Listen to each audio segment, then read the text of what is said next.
प्यारे साथियों, लेशन पढ़ रहे हैं हम लोग वैद्युत विभव। आप सभी को पता होना चाहिए वैद्युत विभव के बारे में हम लोगों ने कल ही समझा था।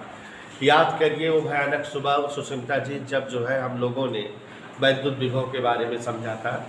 सुहाना जी के शब्दों में ये समझा गया था कि किसी आवेश के चारों ओर का वह क्षेत्र जहाँ तक आवेश का आवेशी प्रभाव बना रहे वैद्युत क्षेत्र कहलाता है।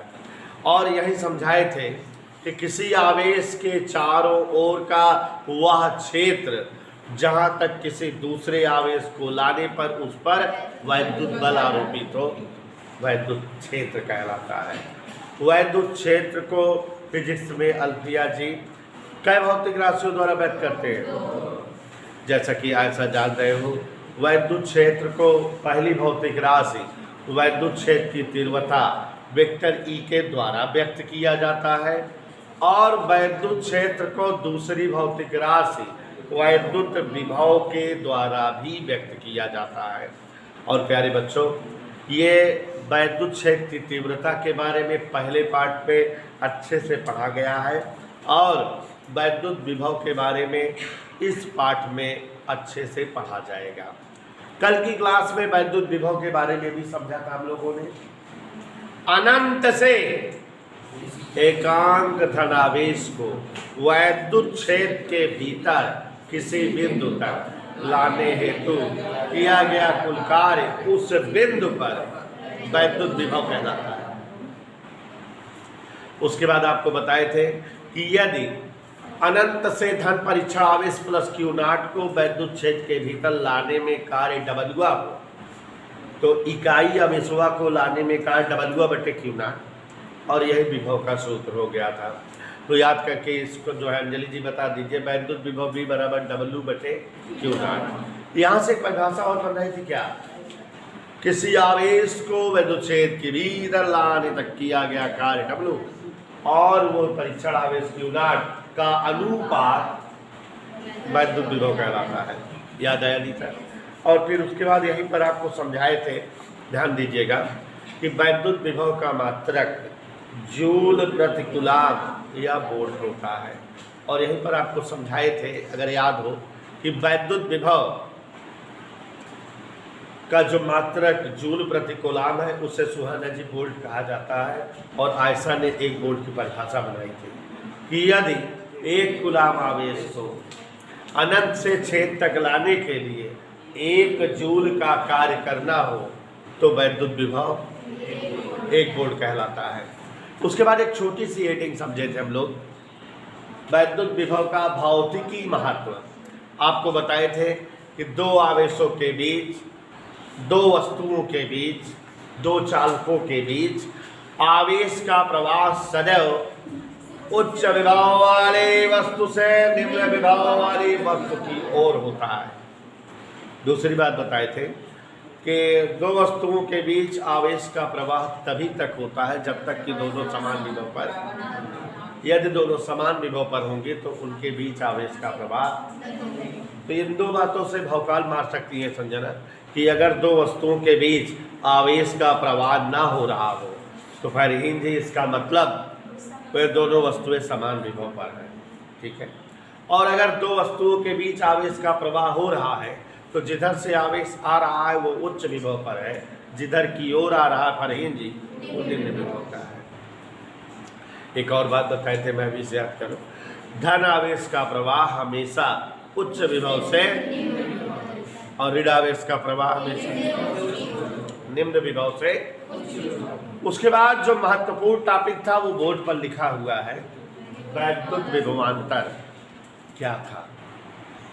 क्या था याद करो, विभवांतर क्या था, क्योंकि आज इसकी जरूरत है।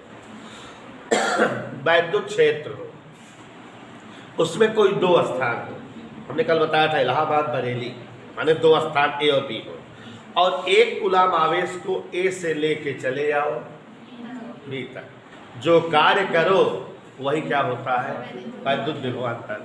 माने वैद्युत क्षेत्र में स्थित किन्हीं 2 बिंदुओं के मध्य एकांक धन परीक्षण आवेश को ले जाने हेतु किया गया कार्य उन दोनों बिंदुओं के मध्य का वह अद्भुत विभवांतर कहलाता है। याद आया? अगर एक बिंदु ए हो संजनी, दूसरे बिंदु बी हो, ए बिंदु पर विभव बी ए हो, दूसरे बिंदु पर विभव बी बी हो, V A minus B B, इस जगह का विभव माइनस इस जगह विभव, माने विभव का अंतर, माने ए और बी के मध्य का विभवांतर। तो ए और बी के मध्य का विभवांतर V A minus V B W/Q0, यही तो था। एकांक धन परीक्षण आवेश को वैद्युत क्षेत्र के भीतर एक बिंदु से दूसरे बिंदु तक ले जाने हेतु किया गया कार्य विभवांतर कहलाता है। W/Q V A minus V B का मान होता है। मात्र जिसका भी जूल प्रतिकूलांक या वोल्ट होता है उसी तरह परिभाषा और विमीय सूत्र निकाल सकते हो। आज हमारे बीच स्वाति जी थोड़ा लेट लपेट आती है, इनके सौजन्य से एक नई हेडिंग समझाने जा रहे हैं, बकवास टाइप की है, समझना है। देखिए जरा, समझते समझते जो है लिखते लिखते समझ जाना है। वैद्युत क्षेत्र में स्थित, हम लोग जो है इसको सुनेंगे, वैद्युत क्षेत्र में स्थित, सभी लोग ध्यान देते रहना क्योंकि मैं पूछूंगा। वैद्युत क्षेत्र में स्थित किन्हीं दो बिंदुओं के बीच, किन्हीं दो बिंदुओं के बीच आवेश को ले जाने हेतु कृत कार्य, ध्यान दीजिएगा जिससे पूछे। जिस तरह से सुचिंता जी हेडिंग बड़ी लंबी सी है, देख रहे हैं, लेकिन इसका डेरिवेशन एकदम बकवास। इससे सरल डेरिवेशन हमारे पाठों में है ही नहीं। तो इधर देखिए, हेडिंग का नाम बोले, वैद्युत क्षेत्र में स्थित दो बिंदुओं के बीच आवेश को ले जाने हेतु किया गया। तो पहले क्या करें? वैद्युत क्षेत्र बनाए, पक्का वैद्युत क्षेत्र बनाए। उसके बाद उस क्षेत्र में दो बिंदु रखें, ए और बी। फिर एक आवेश का मोलेकुलर आदि ए से बी तक ले चला आई। कितना काम करे पड़ी है निकाल ली। यह तो बात है, रसे रसे समझा मेरे साथ है। देखा, गौर फरमाइएगा। माना वेक्टर ई तीव्रता का एक वैद्युत क्षेत्र है, क्योंकि दिक्कत कितने तीव्रता वैद्युत क्षेत्र है, यह देखा कि तीव्रता वैद्युत क्षेत्र है इधर, क्योंकि और इस वैद्युत क्षेत्र में क्या बिंदु हो चाहिए? इस क्षेत्र में दो बिंदु ए व बी स्थित है। कहाँ कहाँ स्थित है? एक बिंदु ए और एक बिंदु बी, है कि नहीं? इस बिंदु पर विभव मान लेते हैं वी ए है और इस बिंदु पर विभव एक धन परीक्षण आवेश प्लस Q0 है, उसको हम ए से बी तक ले जा रहे हैं। कितना काम करे पड़े है बतावे का है। तो एक दाएं वर्णनवा कहती क्या हो, माना ई तीव्रता का ये क्या है? इस क्षेत्र में दो बिंदु ए व जिनके विभव, ऐसा जी समझ में आ रहा है, वी ए और वी बी। हमको वैद्युत क्षेत्र मिल गया, दो बिंदु मिल गए, इनके बीच आवेश को ले जाए। धन परीक्षण आवेश को ए से कहां तक ले जावे हैं?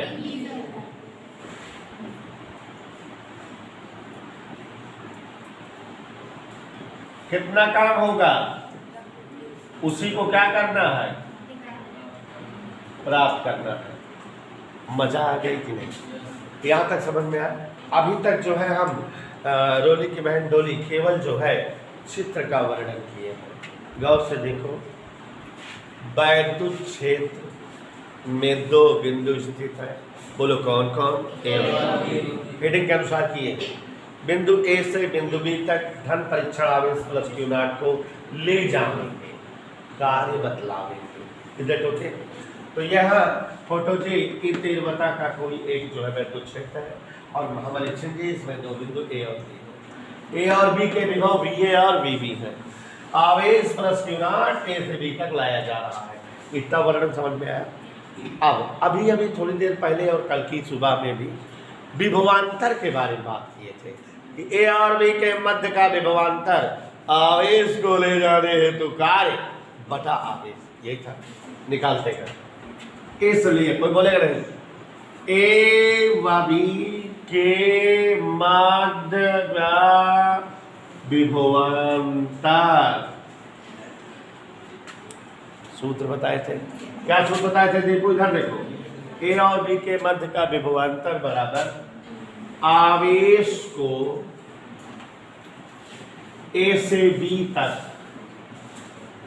लाने में कृत कार्य। कल यही तो सूत्र बताए थे, आज भी समझाए हैं। डबल गुणा बटे आवेश क्यू नॉट। कहीं कोई दिक्कत? और आगे बढ़ो, इधर देखो जरा, विभवांतर माने ए बिंदु का विभव माइनस और बराबर डबलुआ बटे क्यू नॉट। शिवांशु बोर्ड पर देखो, समझ नहीं आया, समझे डोली? तो यहां पर देखो जरा, ध्यान से समझे। ए व बी के मध्य का विभवांतर, कल का सूत्र है आवेश को ए से बी तक ले जाने में कार्य बटे आवेश। तो VA माइनस VB बराबर W बटा क्यू नॉट। आप समझो ये जरूरी है। बटा एक करके तिरछा गुणा, देखो जी तिरछा गुणा करें, W एक का एक का गुणा Q naught into VA minus, सही सही डेरिवेशन हो गया। बताओ इसी सरल डेरिवेशन पावर ज्यादा हो गया कि नहीं? लेकिन VA माइनस VB आपको बताया बेटा फिजिक्स में दो चीज के अंतर के D से व्यक्त की जाता है या डेल्टा से। तो VA माइनस VB को DB लिख सकते हैं। और इसलिए अब कार्य का सूत्र क्या आ जाएगा जरा देख के बताओ आए सर। W बराबर क्यू नॉट इंटू DB। तो कार्य का एक और सूत्र आ गया कि नहीं बेटा? पक्का पक्का समझ में आ रहा है। और इधर ध्यान दीजिए, यदि हम dB को V लिखें, dB को क्या लिखें? तो कार्य का सूत्र आ गया, कार्य W बराबर Q इंटू V। कोई दिक्कत? ये हो गया। अब कोई आवेश प्लस क्यू नॉट था जो ए से बी तक जा रहा था, उसके लिए कार्य Q naught into VA minus VB या क्यू नॉट इंटू DB या क्यू नॉट इंटू V, कुछ भी हो सकता है ना, तीनों में से कोई लिखा जा सकता है। अगर आवेश इलेक्ट्रॉन हो, आवेशित कणों में हम एग्जाम्पल जानते हैं इलेक्ट्रॉन, प्रोटॉन, अल्फा कण। तो अगर आवेश इलेक्ट्रॉन हो, यदि आवेशित कण इलेक्ट्रॉन हो तो कार्य W बराबर A इंटू बी, क्योंकि इलेक्ट्रॉन का आवेश लिख उठेगा। तो हम एक बार अपनी बातें समझा रहे थे। हीडिंग का नाम है वैद्युत क्षेत्र के भीतर स्थित किन्हीं दो बिंदुओं के बीच आवेश को ले जाने हेतु किया गया कार्य। तो बेटा पहले ई तीव्रता का एक वैद्युत क्षेत्र बनाए। इस क्षेत्र में दो बिंदु क्या क्या रख दिए? और ए से किसी आवेश को धन क्यू नॉट को कहां तक ले जा रहे हैं? कितना कार्य हो गए ही बताना है। ए पर विभव कितना है पारुल? VA। और बी पर विभव VB। कल सूत्र पढ़े थे विभवांतर बराबर कार्य बटे आवेश, माने VA माइनस VB बराबर W बटा क्यू नॉट। तिरछा गुणा कर दिए। देखो जी W बराबर Q naught into VA minus VB। VA minus VB को DB अगर लिखा जाए तो कार्य W बराबर क्यू नॉट इंटू DB। और अगर DB को B लिखा जाए तो W बराबर Q इंटू V। और अगर आवेशित का इलेक्ट्रॉन हो तो क्यू की जगह ई लिख देंगे। तो इलेक्ट्रॉन को ए से बी तक ले जाने हेतु कार्य ए इंटू बी आ गया। इधर क्लियर। अब यहीं पर एक छोटी सी हेडिंग और है, गौर से समझो। दो बिंदुओं के बीच ध्यान दीजिए, आवेश की गति हेतु ऊर्जा, माने अभी तक क्या निकाले, अब क्या निकालना चाहते हो? अभी तक आप बता सकते हो दो बिंदुओं के बीच, ध्यान देना, दो बिंदुओं के बीच आवेश को ले जाने हेतु कार्य का डेरिवेशन कर लिया है कि नहीं? क्या क्या आया था बताओ? एक आया था Q naught into V A minus V B, एक आया था Q naught into D B, एक आया था क्यू नॉट इंटू बी। यही आया था ना? कार्य के सूत्र तो यही आए हैं। हमको क्या निकालना है? ऊर्जा। आप लोग छोटी कक्षाओं में पढ़ते हो, कार्य करने की क्षमता ऊर्जा कहलाती है। माने अगर ऊर्जा निकालनी है तो माने आवेश पर जो कार्य किया गया वही ऊर्जा। इसलिए आवेशित कण की ऊर्जा, गति कर रहा है तो ऊर्जा, गतिज ऊर्जा रहेगी के ई बराबर आवेश की गति हेतु कार्य, आवेश की गति हेतु, आवेश की गति के लिए जो कार्य है वही उसकी ऊर्जा है। तो यहाँ पर देखो के ई बराबर, शिवांशु कार्य के कई सूत्र है, Q naught into B A minus V B, या Q naught into D B, या क्यू नॉट इंटू बी। तो इस तरह से ये आवेशित कण की ऊर्जा का फार्मूला हो गया, ये कार्य का फार्मूला हो गया। एक साथ दो दो डेरिवेशन हो गए, कठिन नहीं है। आवेशित कण की गतिज ऊर्जा वही होगी जो आवेशित कण की गति के लिए कार्य किया गया होगा, और आवेशित कण की गति के लिए कार्य का सूत्र Q naught into B A minus B B, Q naught into D B, या क्यू इंटू बी आया है ना सर? तो वही ऊर्जा के सूत्र हो गए। और अब एक नया छोटा सा टॉपिक बताए हैं, इलेक्ट्रॉन वोल्ट। तो इसको समझ लिए हो तो फिर आगे इलेक्ट्रॉन वोल्ट बताते हैं। शब्द है इलेक्ट्रॉन वोल्ट। प्यारे बच्चों, इलेक्ट्रॉन वोल्ट जान लीजिए जरा। इलेक्ट्रॉन वोल्ट,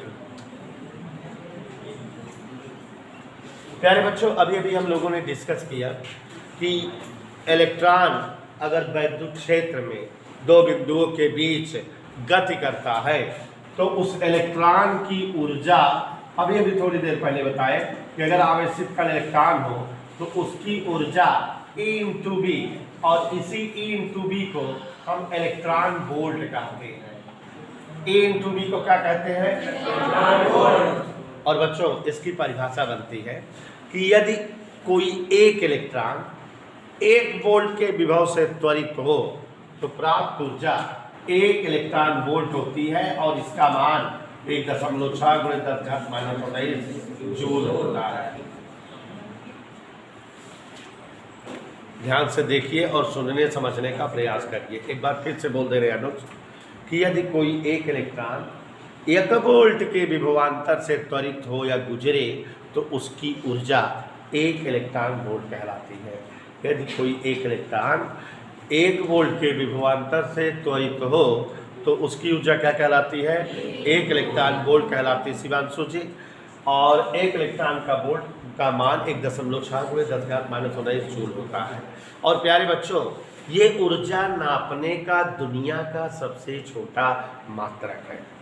ध्यान समझिए, ऊर्जा वैसे तो जूल में मापी जाती है, न्यूटन मीटर या जूल में, लेकिन जूल ऊर्जा का बहुत बड़ा मात्रक है। ऊर्जा मापने का दुनिया का सबसे छोटा मात्रक इलेक्ट्रॉन वोल्ट है। और जब ऊर्जा मापने का सबसे छोटा मात्रक इलेक्ट्रॉन वोल्ट है तो ये अत्यंत हल्के कणों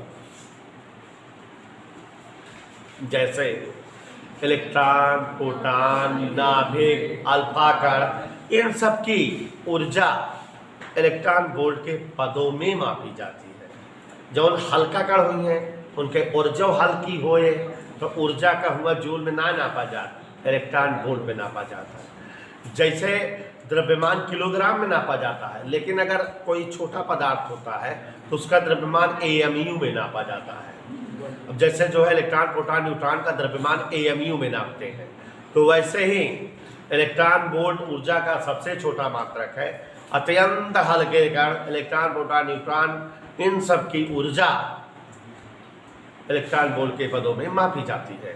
यदि कोई एक इलेक्ट्रॉन 1 वोल्ट के विभवांतर से त्वरित हो तो उसकी ऊर्जा 1 इलेक्ट्रॉन वोल्ट कहलाती है, और 1 इलेक्ट्रॉन वोल्ट का मान 1.6 × 10⁻13 जूल होता है। इधर क्लियर बेटा?